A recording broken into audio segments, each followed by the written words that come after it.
प्रधानमंत्री नरेंद्र मोदी के खिलाफ सुप्रीम कोर्ट में याचिका दायर की गई है और कहा गया है कि इन्होंने आदर्श आचार संहिता का भयंकर वाला उल्लंघन किया है। इनके खिलाफ कार्रवाई करिए। यानी पहले चुनाव आयोग में शिकायत, फिर लोकसभा अध्यक्ष को शिकायत और अब सुप्रीम कोर्ट में भी शिकायत पहुंची है। क्या है पूरा मामला, उस पर तो बात करेंगे ही। साथ ही चर्चा करेंगे कि क्या पश्चिम बंगाल में आपातकाल चल रहा है, क्या बंगाल में स्टेट ऑफ इमरजेंसी लागू है। और ये बात मैं नहीं कह रहा बल्कि हालात कह रहे हैं और सुप्रीम कोर्ट के जाने माने अधिवक्ता और राज्यसभा सांसद कपिल सिब्बल पूछ रहे हैं। ऐसे ऐसे तथ्य इन्होंने सामने रखे हैं जिन्हें सुनकर आप भी कंफ्यूज हो जाएंगे कि क्या सच में चुनाव आयोग ने बंगाल में इमरजेंसी लगा दिया है। उधर जो केंचुआ भाजपाइयों के खिलाफ चाहे जितनी शिकायत हो जाए, जितना बड़ा सबूत मिल जाए, कुछ नहीं करता। उसने एक हल्की सी बात पर कांग्रेस अध्यक्ष मल्लिकार्जुन खड़गे को नोटिस जारी कर दिया। इसी बीच सुप्रीम कोर्ट से बंगाल की मुख्यमंत्री ममता बनर्जी को झटका लगा है और कलकत्ता हाईकोर्ट से चुनाव आयोग तथा भाजपा को जोरदार झटका लगा है।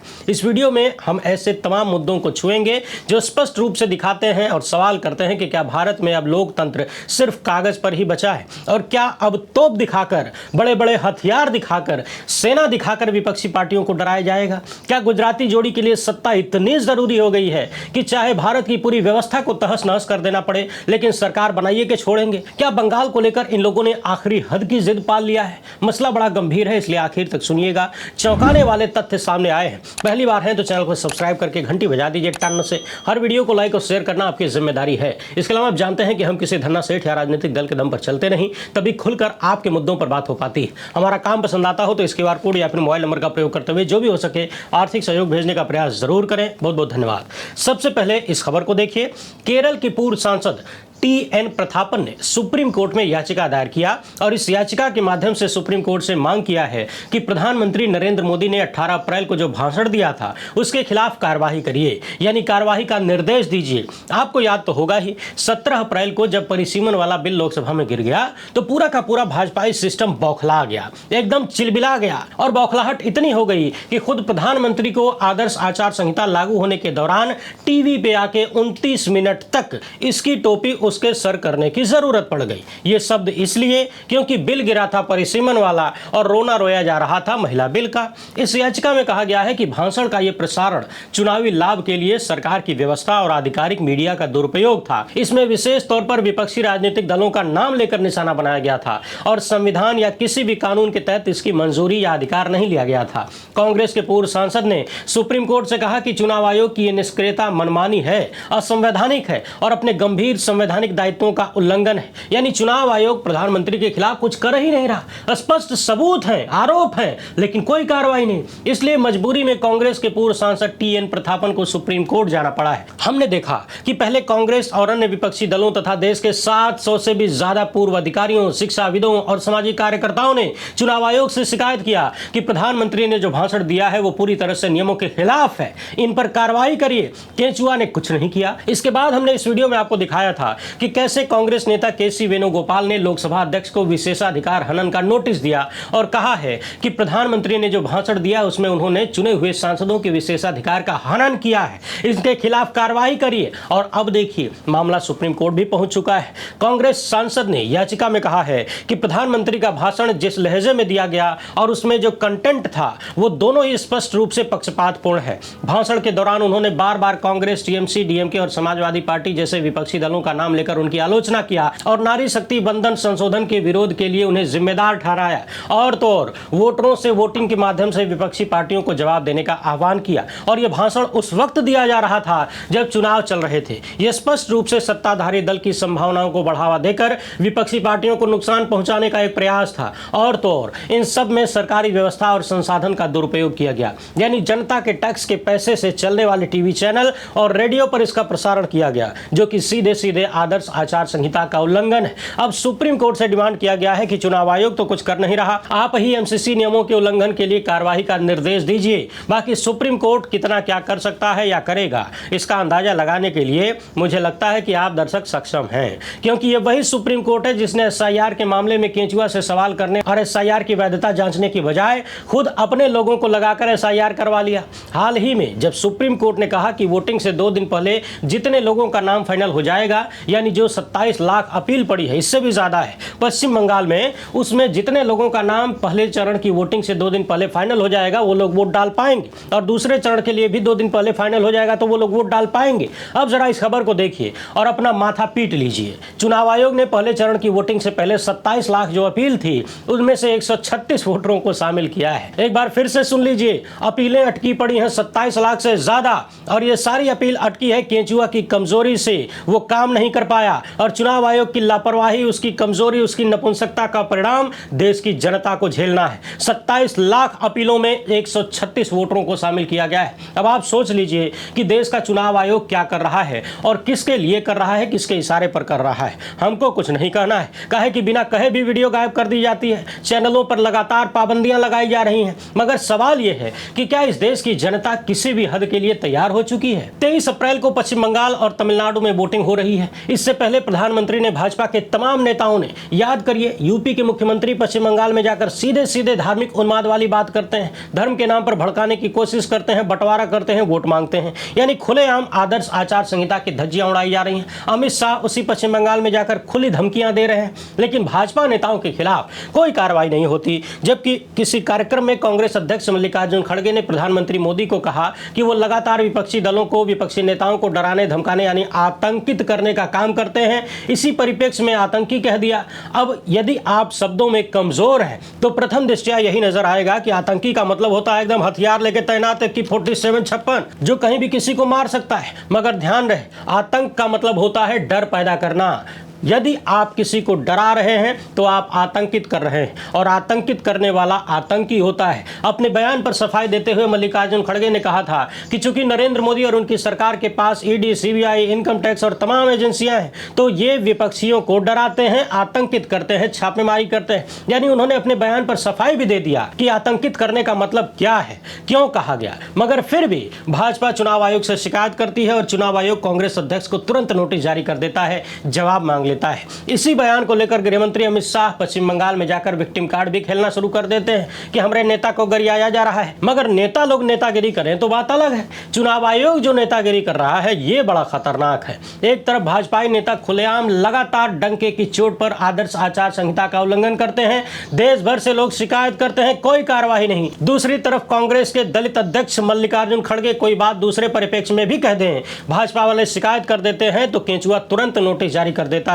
यानी सोचिए कि चुनाव आयोग निष्पक्ष होना तो बहुत दूर की बात है, निष्पक्ष होने की नौटंकी भी नहीं कर पा रहा। अब वो सीना तान के दिखा रहा है कि मैं भाजपाई हूं और भाजपा के इशारे पर कुछ भी कर दूंगा। बीजेपी के नेताओं के लिए आचार संहिता का कोई अर्थ नहीं होगा, बाकी लोग आचार संहिता को जबरदस्त तरीके से फॉलो करें, नहीं तो नोटिस जारी हो जाएगी, एक्शन हो जाएगा। वैसे आपको क्या लगता है कि हुजूर ने ऐसे ही सरकारी संस्था, सरकारी व्यवस्था का प्रयोग करके आचार संहिता के दौरान इस तरह से भाषण दे दिया? नहीं, उन्हें भरोसा है, उनको मालूम है कि मेरा ज्ञानेश कुछ नहीं करेगा। लगे हाथ सुप्रीम कोर्ट का ये मामला भी देख लीजिए। आपको याद होगा पश्चिम बंगाल चुनाव में आईपैक नाम की कंपनी जो टीएमसी का प्रचार और चुनावी रणनीति तैयार कर रही थी, उसकी ऑफिस पर ईडी ने छापा मारा था। चुनाव आते ही ईडी, सीबीआई जैसी एजेंसियां किस तरह से एक्टिव कर दी जाती हैं विपक्ष के खिलाफ, ये बताने की जरूरत तो है नहीं, पिछले 12 साल का पूरा इतिहास है। तो पश्चिम बंगाल में जब छापेमारी हुई तो वहां के मुख्यमंत्री मौके पर पहुंच गए। इस मामले में 22 अप्रैल को सुनवाई हुई सुप्रीम कोर्ट में। टाइमिंग पर ध्यान दीजिए, 23 अप्रैल को बंगाल में चुनाव है और 22 अप्रैल को सुप्रीम कोर्ट कहता है कि जांच में ममता का दखल लोकतंत्र को खतरा है। कोई मुख्यमंत्री ऐसा करेगी सोचा नहीं था। यानी जब जांच एजेंसियां पूरी तरह से राजनीतिक रूप लेकर विपक्ष को निशाना बनाती हैं तब सुप्रीम कोर्ट को लोकतंत्र के लिए खतरा नजर नहीं आता। लेकिन उसी राजनीतिक कथित षड्यंत्र के खिलाफ जब एक मुख्यमंत्री मैदान में उतर जाती हैं, झुकने को तैयार नहीं होती, लड़ती हैं, तो सुप्रीम कोर्ट को लोकतंत्र खतरे में नजर आने लगता है। सुप्रीम कोर्ट के जज कहते हैं कि ये राज्य और केंद्र के बीच का विवाद नहीं है। हमने कभी नहीं सोचा था कि इस देश में ऐसा भी दिन आएगा जब कोई मौजूदा सीएम उस दफ्तर में चली जाएंगी जहां कोई जांच एजेंसी काम कर रही हो। सुप्रीम कोर्ट के जस्टिस पीके मिश्रा ने यह बात कही है। सवाल यह है कि हुजूर, आपने ये नहीं सोचा था कि कोई मुख्यमंत्री इस तरह से चली जाएंगी, लेकिन क्या आपने ये सोचा था कि जब भी जिस भी राज्य में चुनाव होगा केंद्रीय जांच एजेंसियां विपक्ष को निशाना बनाने पहुंच जाएंगी और चुनाव खत्म होते ही सब ठंडे बस्ते में? क्या आपने ये सोचा था कि विपक्ष शासित राज्यों में चुन चुनकर विपक्षी नेताओं के यहाँ छापेमारी होगी, उन्हें गिरफ्तार किया जाएगा, डराया धमकाया जाएगा।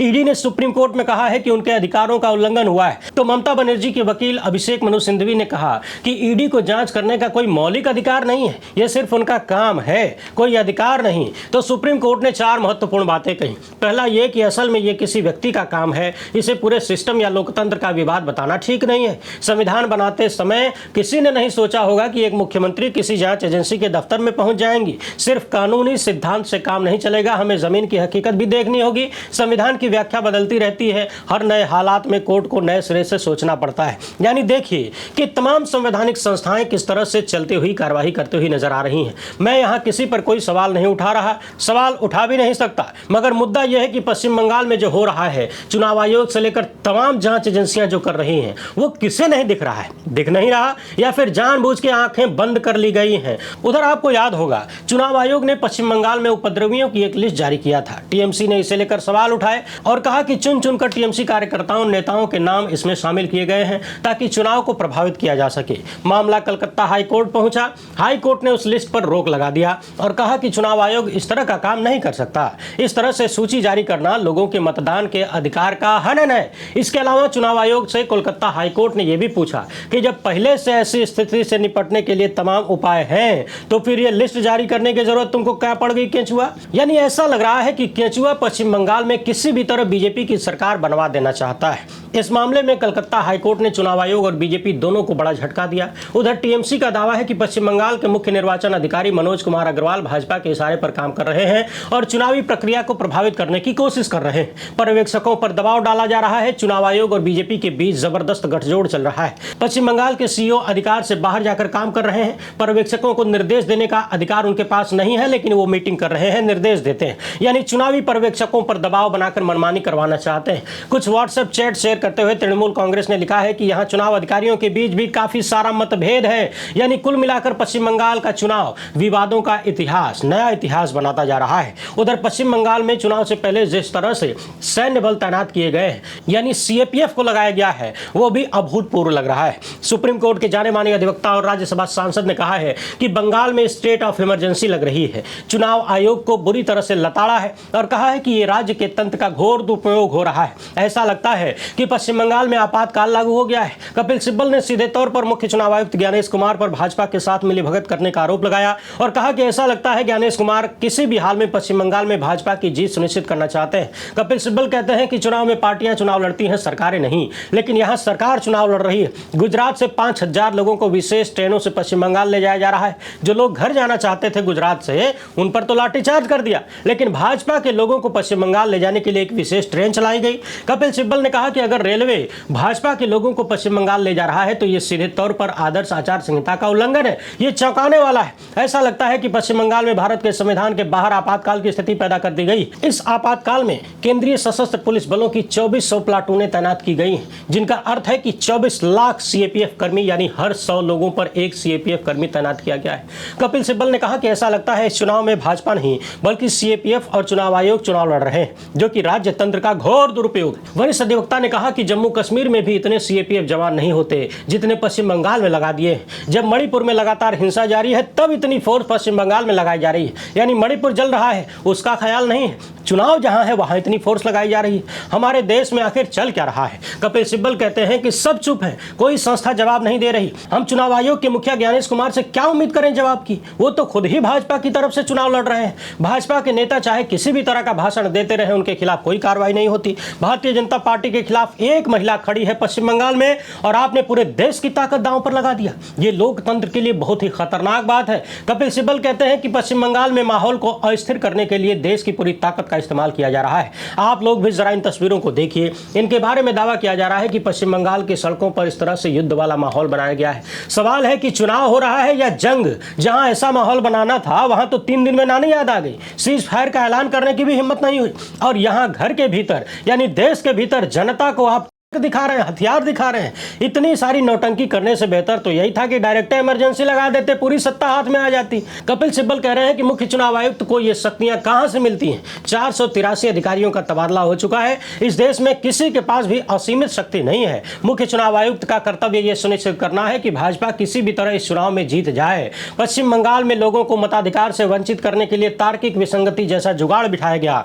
कपिल सिब्बल से जब पश्चिम बंगाल में चुनावी परिणाम पर सवाल किया जाता है तो उन्होंने कहा कि इतना सारा तामझाम करने के बाद भी जो रुझान आ रहे हैं उससे संकेत साफ मिलता है कि ममता बनर्जी फिर से चुनाव जीत जाएंगी। सोचिए कि पश्चिम बंगाल में 27 लाख लोगों को विचाराधीन रखकर उनके वोटिंग राइट छीन लिए गए। शुरुआत में ही 61 लाख से ज्यादा लोगों को बाहर कर दिया गया। 60 लाख लोगों को संदिग्ध और लंबित की लिस्ट में डाल दिया गया। जबकि भारत का संविधान क्या कहता है? भारतीय संविधान का अनुच्छेद 326 साफ साफ कहता है कि भारत का हर एक वयस्क नागरिक वोटर होना चाहिए, उसको वोटिंग राइट मिलना ही चाहिए और वोटिंग राइट लेने के लिए उसको दौड़ने भागने की जरूरत नहीं है। केंचुआ को थाली में सजाकर ले जाकर सौंपना चाहिए। यह चुनाव आयोग की जिम्मेदारी है, बशर्ते कि उस व्यक्ति को किसी निकाय द्वारा सक्षम अदालत द्वारा अयोग्य घोषित न किया गया हो।